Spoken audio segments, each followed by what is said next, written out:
Have you ever walked past a woman and just for a second you notice her turning around after you passed?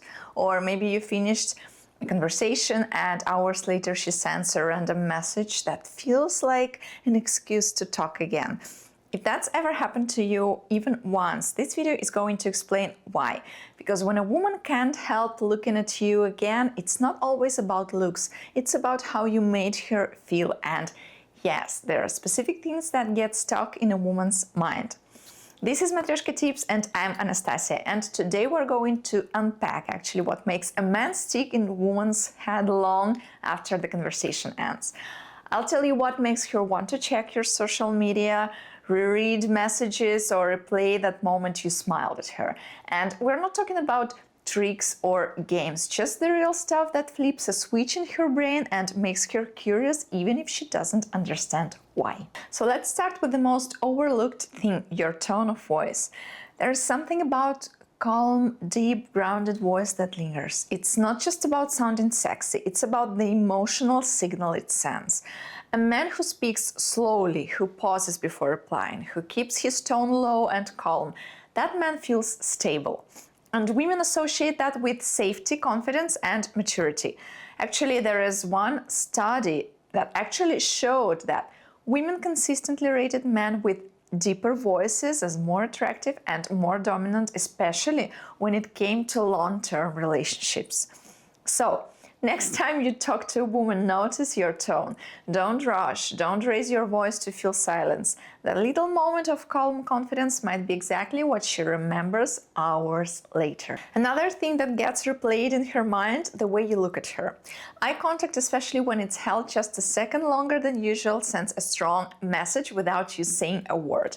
And it's not about staring, it's about intention. That moment when you look at her like you're really listening, or when you hold her gaze for half a second more before looking away, that's what sticks, guys. A woman might not even be able to explain why she's thinking about you, but it's often because your eyes made her feel seen. Now let's talk about your hands. Sounds random, right? But well, trust me, women notice hands. Not in some weird hand model way, it's more about what your hands say about how you live. Are they clean? Are your nails trimmed? Do you use them when you talk? Did you suddenly touch her back when you let her pass first through the door? And those things are more intimate than you think, actually. A light, respectful touch in the right moment, not creepy, not forced, can leave an emotional trace. Actually, there is a study, almost always try to mention studies, where women were significantly more likely to give their number to a man who lightly touched them on the arm while talking versus one who didn't. So don't underestimate what your hands say about you, okay? Now let's get into your presence, your energy in the room. You don't need to be loud or the life of the party. In fact, many women are more drawn to the quiet, grounded guy who doesn't try to impress anyone. The guy who maybe sits back, observes, and speaks when actually he has to say something. That's memorable, that's, intriguing. And if you've ever noticed a woman looking at you while you're not even speaking, maybe while you're just, standing there with your arms crossed or sipping your drink, that's because she picked up on your energy. Studies show that confidence and calmness radiate through body language, even when you're not trying. So the less you perform, the more she wonders about you. Also humor. Not being a clown, not cracking a joke every 5 seconds, but when you can drop one unexpected comment that catches her off guard and makes her laugh, that moment sticks. Especially if your humor shows intelligence. One study found that women rank intelligence and humor as two of the most attractive traits in men, and when they are combined, that effect doubles. So the next time you tease her just a little or make a dry observation, that makes her jiggle, that might be, well, the moment she replays later when, she's brushing her teeth maybe. Another thing you might not even notice, your scent.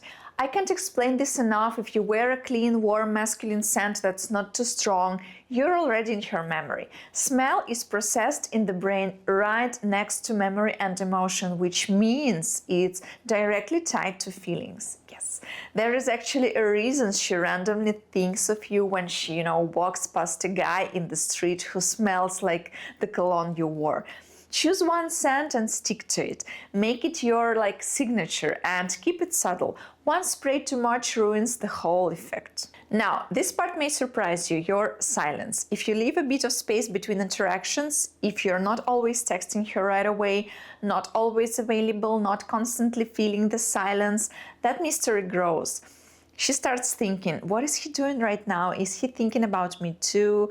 That, curiosity makes her want to check your profile again, go back to the last thing you said, look at your last photo maybe. And if you balance that space with warm, intentional communication, when you do reach out, she won't forget you. So what's the bottom line? She looks at you again, she replays the moment in her mind, she comes back to your profile, not because of some big grand gesture, but because of how you made her feel in the little things. The look in your eyes, the calm in your voice, the touch that, felt respectful, the mystery in your energy, the scent she can describe but keeps noticing, and the balance between, presence and space. You don't need to be perfect. You just need to be intentional. Because, when a woman actually feels something around you, something real, something slightly unexplained, you become the one she looks for again. And if you want to go deeper into understanding women, especially those from Eastern Europe, and learn how to create real emotional attraction without, games, come join me on Patreon. That's where I share exclusive content about meeting and dating Eastern European women, navigating cultural differences, building real connections, and I even give some personalized advice if you want it. The link's below, and I'd love to see you there. Bye. See you in the next one.